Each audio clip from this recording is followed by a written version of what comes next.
Okay. We are holding here. Good morning. Good morning, Mike. Thank you for coming. I've seen you already twice in 24 hours. It's very special. Rebbe label. Thank you for joining. We're holding here in the Gemara, Mesechta Rosh Hashana 3a. The Gemara established that we make a set day. That's a Rosh Hashana, a new year from when you count the king to be the new year of his reign. We learned that we compare it to Yetzias Mitzrayim.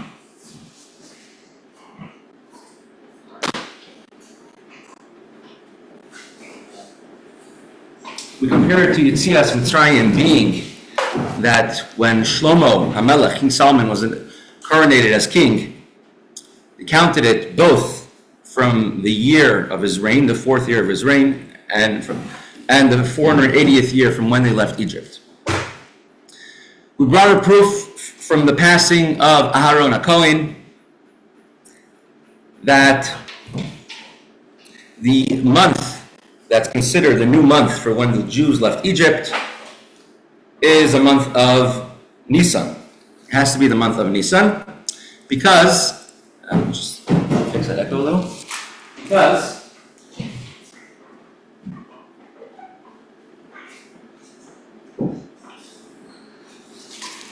Aaron passed away in the month of Av. In the 40th year, the Jews left Egypt. Moshe started speaking to the Jewish people in Shvat. In the 40th year, the Jews left Egypt. And therefore, the new year must be somewhere in between Shvat and Av. Other Moshe passed away in the 40th year from when they left Egypt. Nisan, Iyar, Sivan, or Tammuz. Somewhere among those couple months must be the new year.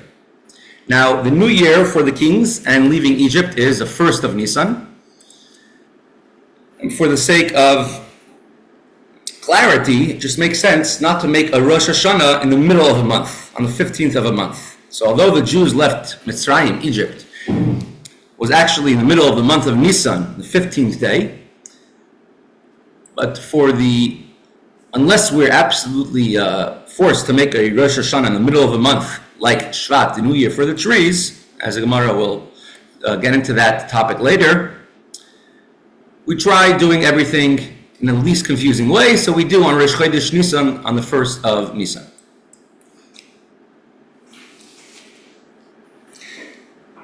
Why not choose one of the other months, Rosh Chodesh Iyar, Rosh Chodesh Sivan, or Rosh Chodesh Tammuz? Why not choose those as the beginning of a new year from when we left Egypt? Aaron passed away on Rosh Chodesh Av. So Gemara will clarify now why these 3 months cannot be considered a new year, a new milestone, to count the date from when the Jewish people left Egypt, left Mitzrayim. So ask the Gemara, the Ema Rosh Hashanah Iyar, when counting the years from when we were freed from Egypt, and Av and Shvat are both part of the same year, and we established that the beginning of the new year is from Nisan. But the only thing we had to have established from all of our back and forth and proofs in the Gemara was that Shvat and Av are in the same year, and Adar and Av are in the same year, and the Rosh Hashanah is somewhere in between. Why not choose the 1st of Iyar to be the new Rosh Hashanah? Gemara answers, Lo yisal gadaitach. Don't let this enter your mind to accept this proposal that the 1st of Iyar should be a Rosh Hashanah for kings. Tichsiv, as it is written, it says, Vayihi b'chodesh harishon,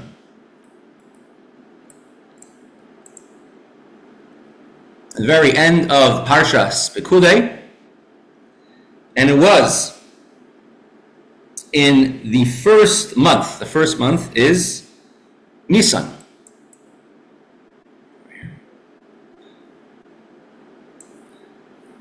Hashana Hashenis, in the second year, on the first of the month, Hukam HaMishkan, the Mishkan was erected.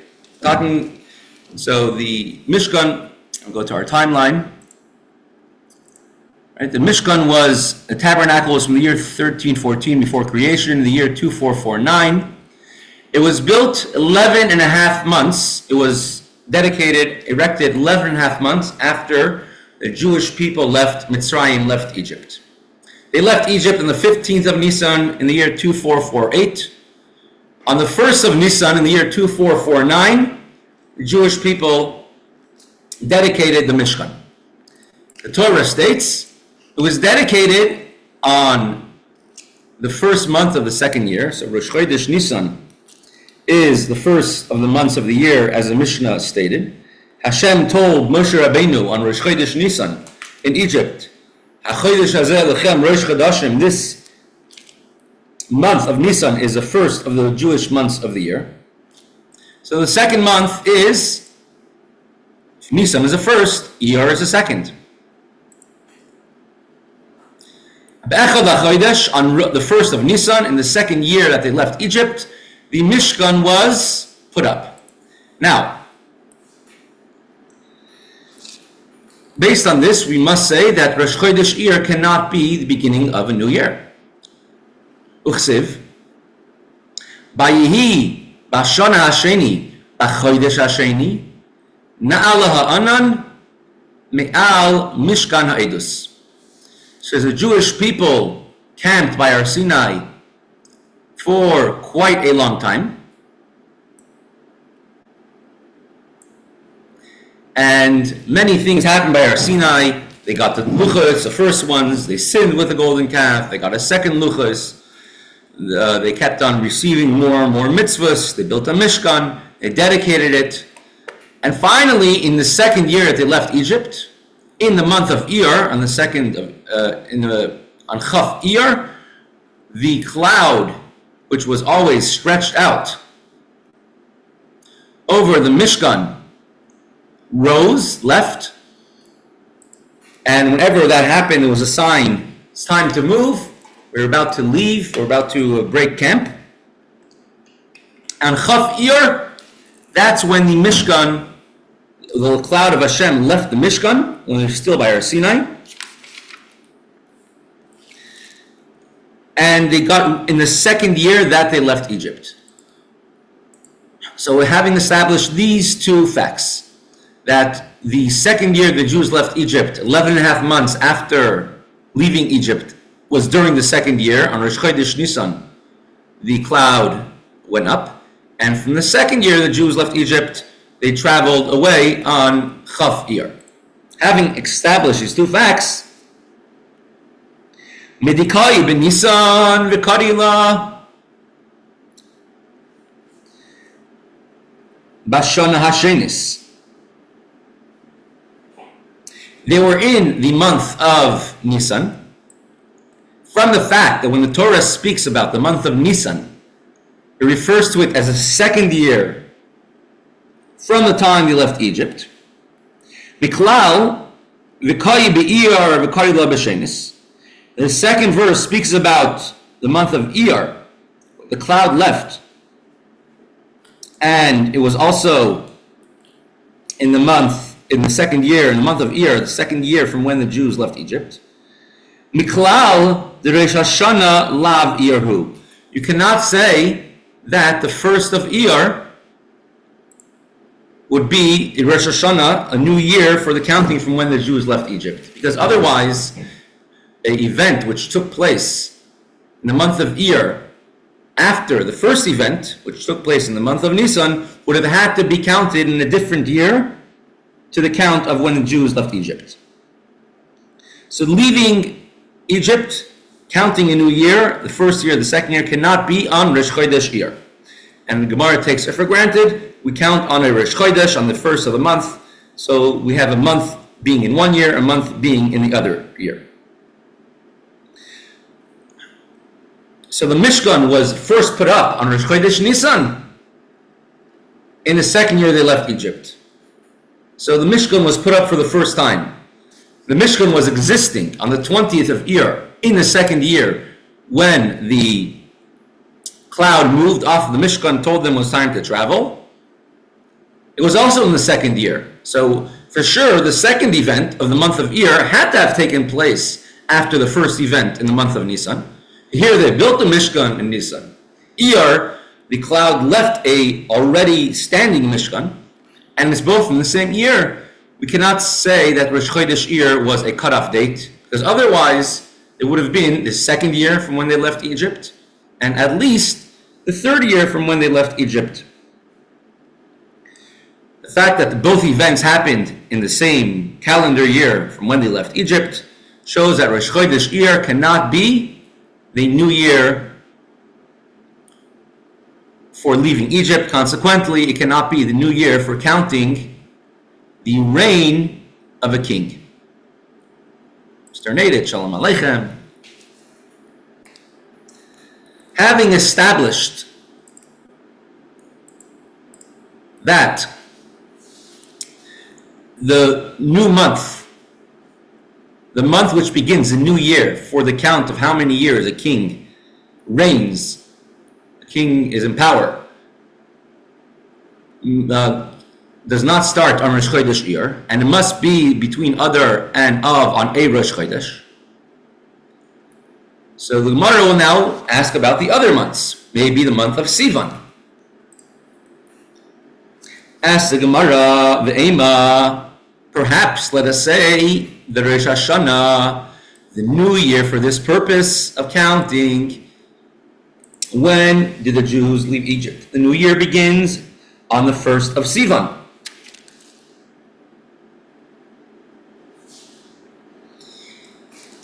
The Gemara answers, Lo Yisokadaitach. That is not logical to say. We cannot accept that premise, that the month of Sivan would be a new year to count as a new year, a new number for the amount of years the Jews left Egypt. Why not? Let us go to the giving of the Torah. States, B'chodesh hashlishi, this is what we read on Shavuos, from Revi'i of Parshas Yisro. It says, V'chodesh hashlishi, in the third month, that says B'nei Yisrael me'eretz Mitzrayim, after the Jews left the land of Egypt, B'yoyim hazeh, on this day, which means on the day that the month began, on Rosh Chodesh Sivan, Ba'u Midbar Sinai, they arrived to Mount Sinai. They're in the middle of doing the first Sfira Sa'omer. They've already counted 43 days getting ready to receive the Torah. And now they finally, on Rosh Chodesh Sivan, on the first day in the month of Sivan, they finally arrived at Har Sinai, Mount Sinai, ready to receive the Torah. It says, Vayichan Sham Yisrael, and the Jewish people, and he camped there, although Vayachanu, before they camped, in a plural sense, in the desert, Vayichan over here, when it came to Har Sinai, it was only one person who camped.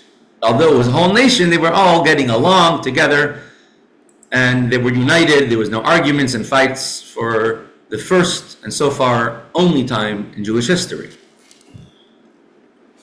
Although there are those who say that they did have some opponents, because it says, and they camped neged har.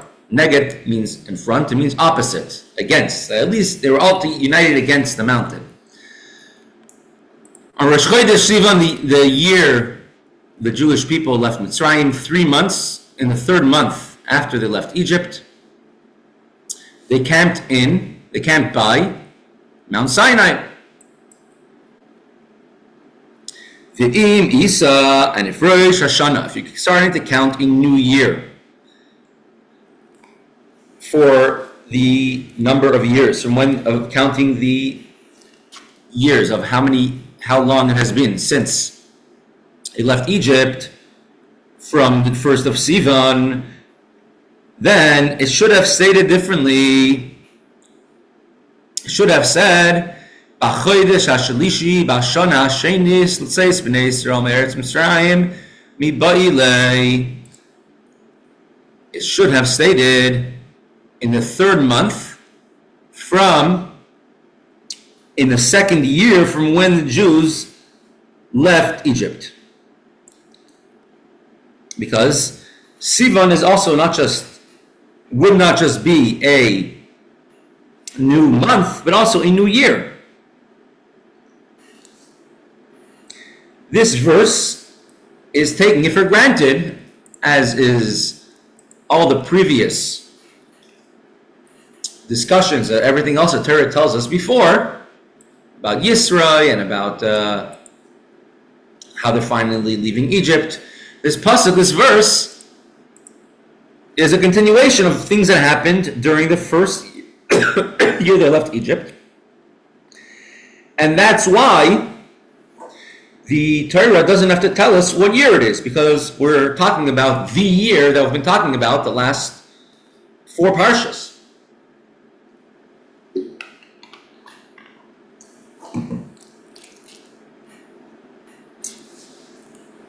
If a Torah is introducing a new year, like it does in other times, in other places, it wants to give you a reference point for a date. It will tell you this month in this year. Since over here it just says this month since they left Egypt, it doesn't say in the second year. So therefore, and to say this is an exception is a very strong thing, especially as the Ritva says, we cannot divide a year into 2 parts. So a month into 2 parts, to be part of 2 different years. So it wouldn't be logical to say that the 1st of Sivan is part of the year the Jews left Egypt, and the 6th of Sivan, when they received the Torah, would be from the next year. Therefore, we must establish, or it is established, that Rosh, Chodesh, Sivan, and consequently the entire month of Sivan is part of the same count in regards to this being counted as a Rosh Chodesh for the years that the Jews left Egypt, the same as Nisan. So it cannot be the beginning of a new year starting from Rosh Chodesh Sivan. So to recap, a new year for the kings have to start somewhere after Adar, somewhere before Av. It cannot be Iyar, because Iyar and Nisan are both counted in the second year in the same context. It cannot be Sivan, because the Torah said on Sivan was just the 3rd month from when they left Egypt, not in the second year. So now we're going to try maybe Tammuz, the next month. Maybe the month of Tammuz can be considered to be a new month. I'm a little confused. Sure. Yeah, we have a statement that says, Rosh Chodeshim. So, why didn't that apply automatically to kings and? Excellent. So why, when Hashem tells Moshe Rabbeinu in Parshas Bay, let's just bring it up here on the screen. I have to give an educated guess, probably somewhere over here. Yes, exactly. And Hashem told Moshe and Aaron in the land of Egypt, this month, which is, the Hebrew word for the month relates to the word Chodesh Nu. Hashem tells Moshe Rabbeinu that they should count the months of the year, starting with the month of Nisan, in which the Exodus took place. And Rosh Chodesh is when the moon is a new moon, and in the month of Nisan. This is the first month. But if you look at the words, right, it says L'chadshei Hashana, for the months of the year. The months of the year, we have different. Rosh Chodesh Nisan is a Rosh Hashanah for Regalim, for Yom Tovim as well.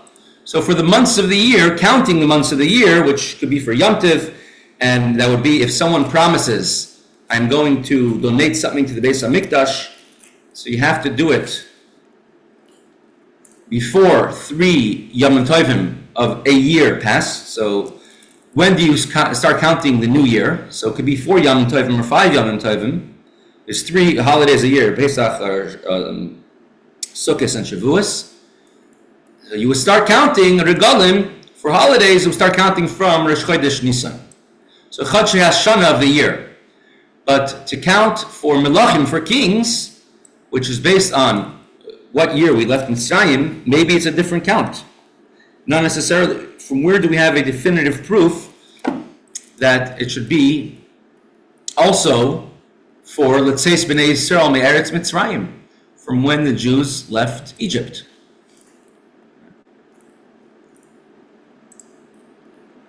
Rishinu lechem lechadshei Hashana. And over here it says from when the Jews left Egypt. So it doesn't say anything over here about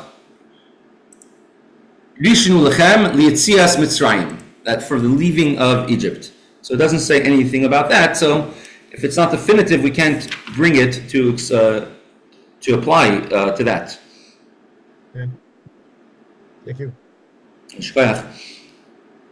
But anybody could pick my brains, please, at any time. If I don't know, I'll stand corrected.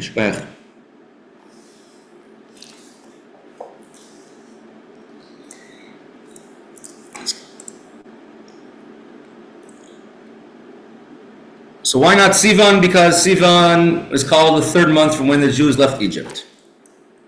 What about Tammuz? Right? We said it has to be between Adar and Av. Maybe Rosh Chodesh Tammuz should be the 1st month of the count from when the Jews left Mitzrayim, left Egypt. The Ema Adar, maybe the month of Adar.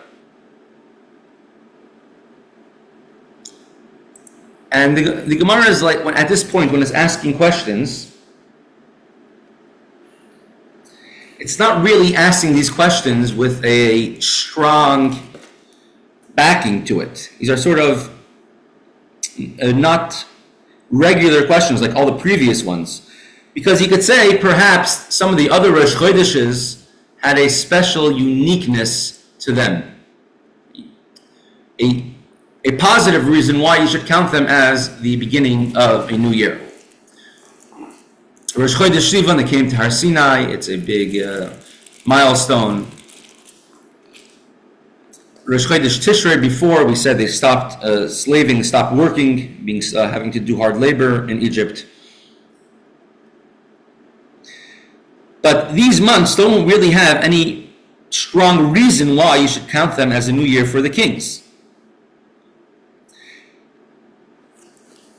But because we're going to now bring a definitive reason for every why Rosh Chodesh Nisan is a new year for the kings, and new year from counting from when the people for leaving Egypt, that's why we ask all these other questions, although there's a Pnei Yeshua who goes a little bit more in depth on this.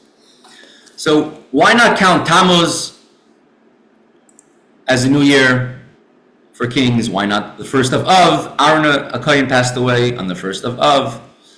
Why not count Adar, which, although Moshe Rabbeinu passed away in the 40th year, but it really talks about when he started speaking to the Jewish people in Shvat. So now Rebbe Eliezer is going to bring a strong reason, a different source, a different reason why the Rosh Hashana, the new year for the kings, should be on Rosh Chodesh Nisan. Ella Amar Rabbi Elazar Mehacha. Rabbi Elazar brings a completely different source, different reason why you count the Rosh Hashana for new kings from the 1st of Nisan. Mehacha, from a different source, a different derivative.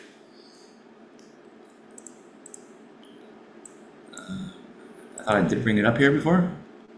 Okay, we'll bring it up right now. When Shlomi HaMelech, when he built the Beis HaMikdash, and it states, Vayachel Shlomo livnis es Beis Hashem. Shlomi HaMelech began to build the house of Hashem, Behar HaMoriah, on Mount Moriah, Asher nidel David Avihu, where Hashem showed David, his father, and appeared to him when he brought a carbon. Asher Heichin Mamakim David Begern Arnon HaYevusi, and David bought the place, the threshing floor, in the place of Arnon HaYevusi, which is amazingly or interesting. That if you look at Eretz Yisrael today, specifically the places which is documented in the Torah that the Jewish people bought it, is where it's the most contested. The Har Moriah, the Temple Mount, and today you have all these different other buildings on the Temple Mount that don't belong there, but it's David HaMelech bought it with money. Avram Batamaras Machpelah in Hebron. Hebron is a very big contested place. Shechem was bought, the area outside Shechem. Yaakov Avinu bought it. That's where Kever Yosef is. Particularly Shechem is a place where there's a lot of contention. Kever Yosef was desecrated, and fortunately many times.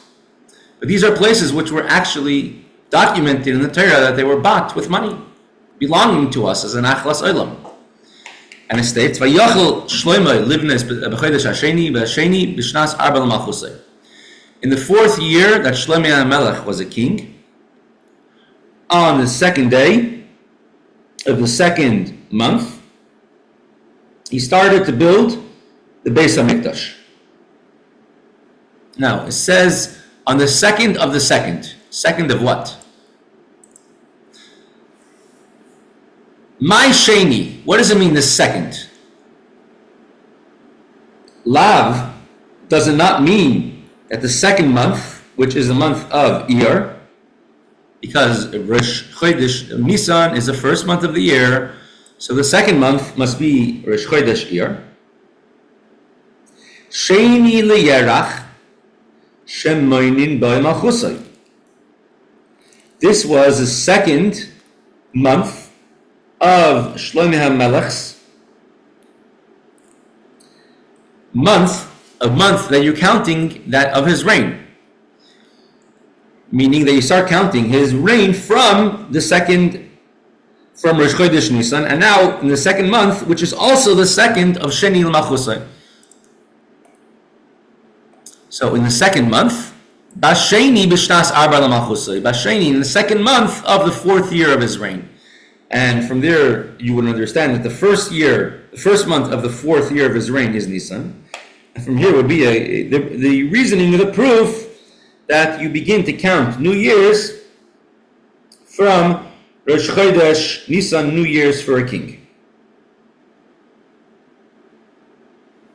And you could learn from here backwards, meaning from the fact that you see that Shlomo HaMelech's year of reign, the month that it starts with is Nisan, you would apply it back to Yetzias Mitzrayim, that also you begin that in Nisan as well. So this is what Rabbi Elazar says. When it says he began to build in the 2nd, does not mean in the 2nd month of the year, which is also the 2nd month of the 4th year that he was king. My sheni lav sheni yerach shemoinim b'malchusay. Is this, and it must be that Rosh Chodesh Nisan is the beginning of the new count for the years of kings. And that's a proof of Rabbi Elazar. The Gemara will now go back and forth slightly. 2 questions before bringing a final definitive proof why Rosh Chodesh Nisan is a new year of the kings. Ravina asked on this statement of Rabbi Elazar, maybe If you look at the words of the pasuk of the verse, it says, if you read just the Hebrew, it says, "B'chodesh hasheni b'sheni," on the second month of the year, which is Iyar, on the second. Perhaps it means on Beis Iyar, which is a very special day, the birthday of the Rebbe Marash, Tiferes Rebbe Tiferes, Rebbe. But maybe it means, says Ravina, that Shlomo HaMelech began to build the Beis HaMikdash on the second day of Iyar. Gemara says no. Im kein sheni b'chodesh hadeya b'ksiv bey. Usually in the Torah, when you want to say a certain day of a month, you say b'sheni b'chodesh, b'revi b'chodesh, b'shishi b'chodesh, on a certain day of the month. Here it just says b'sheni, on the second. It wouldn't mean the second day of the month. It wouldn't mean Beis Iyar, because we usually would say b'sheni l'chodesh hasheni, in the second day of the second month.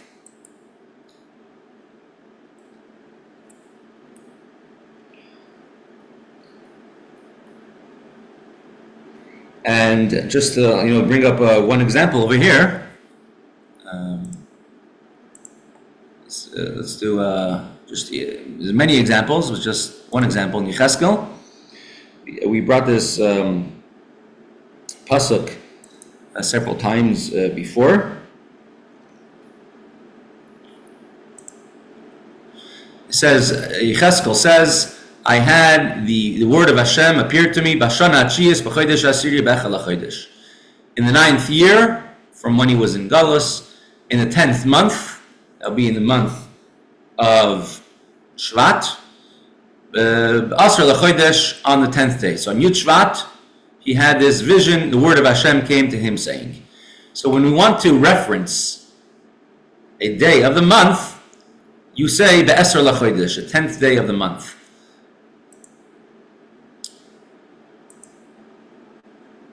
And therefore, when Shlomo HaMelech it states that he began to build the Beis HaMikdash on the second, in the second, it cannot mean Beis Iyar. Mar asks, V'ema b'sheni b'Shabbos, just says that on the second of the second, he began to build the Beis HaMikdash. Maybe it means he began to build the Beis HaMikdash on a Monday. Monday is a great day to build the Beis HaMikdash. I guess it's after a long weekend, or it's after Sunday. Maybe it means he began to build on a Monday. Why do you think that Shlomo HaMelech says he began to build the Beis HaMikdash on the second of the second? It's the second month of the 4th year of his reign, which will be Iyar. The Gemara answers, first of all, Chada, I have two answers to your question. When it says the second of the second, it cannot mean he began to build the Beis HaMikdash on a Monday. We don't see this really anywhere. The Torah tells you days of the week, except, and this is not even days of the week, even by creation, where it says it was the first day of creation, the second day, that Sunday, Monday, Yom Echad, Yom Sheni. That was only the first day since creation, second day since creation. Even by the creation of the world, when it counts days, first day, second day, it doesn't say it's the first day of the week, second day of the week. We only count days of the week. Hayom Yom Sheni b'Shabbos. Every day there was a different song of the Kohanim, of the Levim in the Beis HaMikdash. First from Shabbos, second from Shabbos. In the Torah, we do see counting days of the month. We do see counting months of the year. But we don't see anywhere in the Torah that we say a day of the week. So, D'Liashchen Sheni b'Shabbos, we don't find anywhere that the Torah counts days of the week.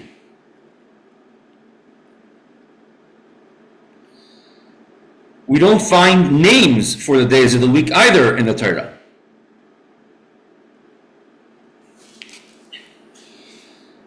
And it's important because we count from Shabbos to Shabbos, and our only day of the week that's important for us is Shabbos. Torah has no names for months of the year either. Chodesh Rishon, Chodesh Hasheni, because we're always counting to Yetzias Mitzrayim, leaving Mitzrayim. We do see that the Jews on Friday, it says, Vahi B'yom HaShishi, on the sixth day of the week, they collected a double portion of man. But this, you can answer, is not the sixth day of the week, but rather the sixth day from when the man came down.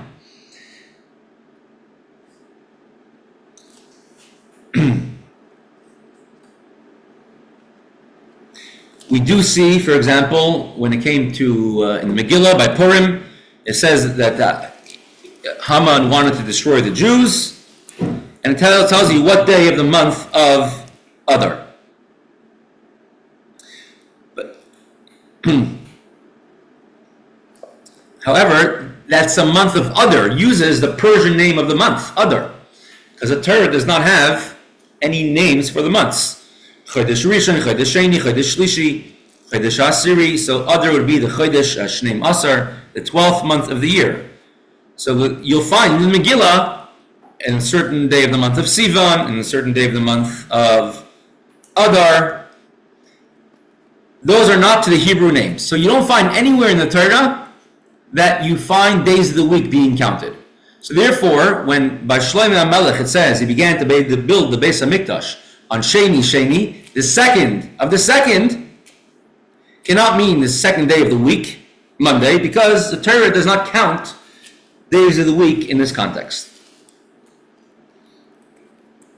And second of all, v'oid, Makish Sheni Basra l'Sheni Kama, Ma Sheni Kama Chodesh, A Sheni Basra Chodesh.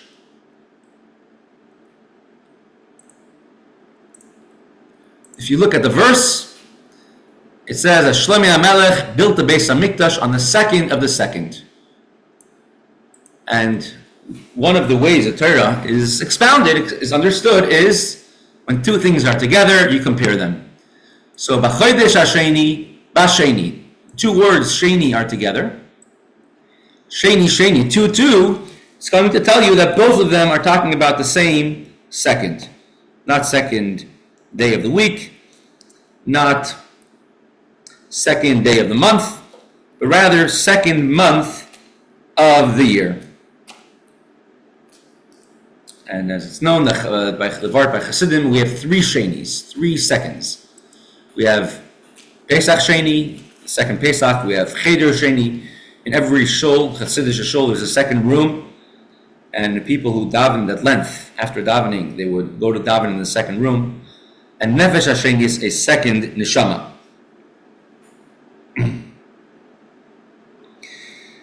This has a very practical halachic ramification, which people should never experience this.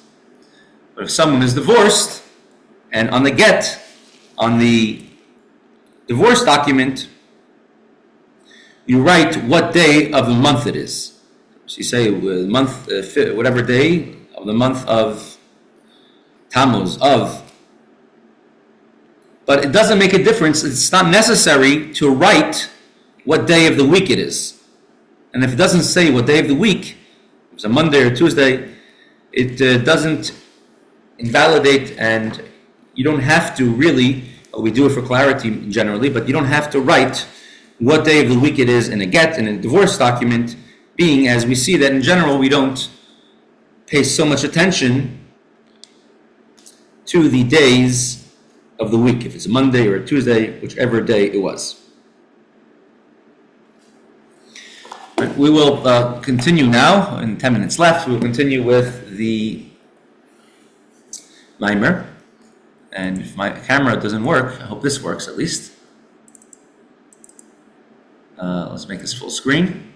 By a ketubah, we do put a date on, correct?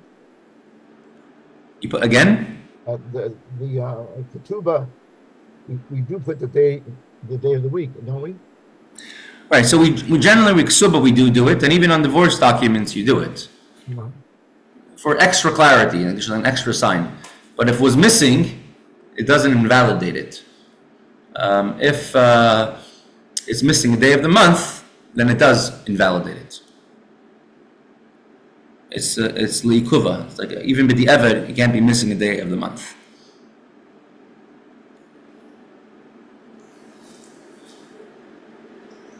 Okay, let's try the audio. Sure. Let's see if everyone can hear this. Let's make this full screen. This is a story I mentioned yesterday. Let's see if everyone can hear it. Rhoda Friedland lives in Monsey, New York. She was married in 1947. We had the last Yechidus with the previous Rebbe. It was on a Thursday night and he died on a Shabbos. Rabbi Heck was the one who took us into him. I was having problems. I couldn't have a child and I was not feeling so well. And Rabbi Heck said we should go in and ask for a bracha. Veyadaata Rebbe had a radiance that as soon as you went into the room, you felt it. And Rabbi, he was also paralyzed. He had suffered terribly in Russia. And it was hard for him to talk. And Rabbi Heck bent down and spoke into his ear. I remember the Rebbe saying to Rabbi Heck, did they go to doctors? And Rabbi Heck said, yes, they went to doctors, but the doctors say she won't have children. And the Rebbe laughed. His head went like this. He was paralyzed, but he moved his head, and he laughed. And he said, they'll have children, and they'll have healthy children. And that was it. So we went out from the Rebbe. It was in 770 upstairs, you know. And Rabbi Hecht slapped my husband on the back and he said, I'm going to be the sandik. After I got the bracha from the Veyadaata Rebbe, it didn't happen that I had children. And I used to get sick. So this continued with going to doctors and them telling me I should have an operation. If I had the operation, I wouldn't have children. And every time I got an answer from a doctor, I would tell the Rebbe. And the Rebbe kept saying, if my shver said you'll have children, you'll have children. No operation. At one point, I went into the Rebbe, you know, and he said, go see my wife's doctor. And I went to his wife's doctor. Now, this doctor was very, very ardent about my having an operation. She said, you can get very sick. This can be very bad for you. You must have the operation. So I went right from her office to 770. We knocked on the Rebbe's door, and he you know, at that time it was possible to do that. He let us in, and I said to the Rebbe, I went to your wife's doctor. She said I should have the operation. In the meantime, when I was there, the phone rang, and it was this doctor calling the Rebbe. And this doctor said to the Rebbe, if you don't let this woman be operated, you're going to kill her. And the Rebbe said, okay. He hung up the phone. He looked at me. He said, see another doctor. And I saw another doctor. It went on like this for a while until finally, I was young. I didn't understand what a Rebbe was. That if he said something, that was it. You know, I thought I could, he gave suggestions. So at one point, after I had been sick, I went to another doctor, a very big doctor in Park Avenue. The Rebbe said, only seek big professors, don't go to little doctors.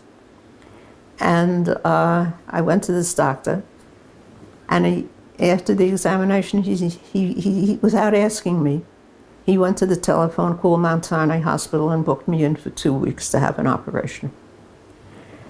And he said, I'm not listening to your stories about rabbis or anything else. You're going to be operated. You need it, and that's it. And he convinced me. So I went to the Rebbe, and I said to the Rebbe, very foolishly, thank you so much for all the help you've given me. Thank you for caring about me. But I decided to have the operation, and I'm booked for 2 weeks. And the Rebbe said to me, would you do me a favor? I said, of course I'll do you a favor. He said, do me one favor. Go to one more doctor. Not a regular doctor, a big professor. Anyone you want, but a big professor. I said, all right, He said, just one more doctor and that's it. So I had a cousin who had recently given birth and had gone to a big doctor, and I asked her, and she gave me the name of a doctor, and I went to him. And after the examination, he said, I can understand their point of view. There are problems. He said, but also, what I want you to do is go home and get right into bed and not get out of bed for any reason, because you may be pregnant. And I went home, called the Rebbe and told him, and the Rebbe said, good. And I was. And I stayed in bed, and that's how my son Binyamin Mendel was born. I did him a favor. And Rabbi Hecht was Sandik. And then there were 2 more children.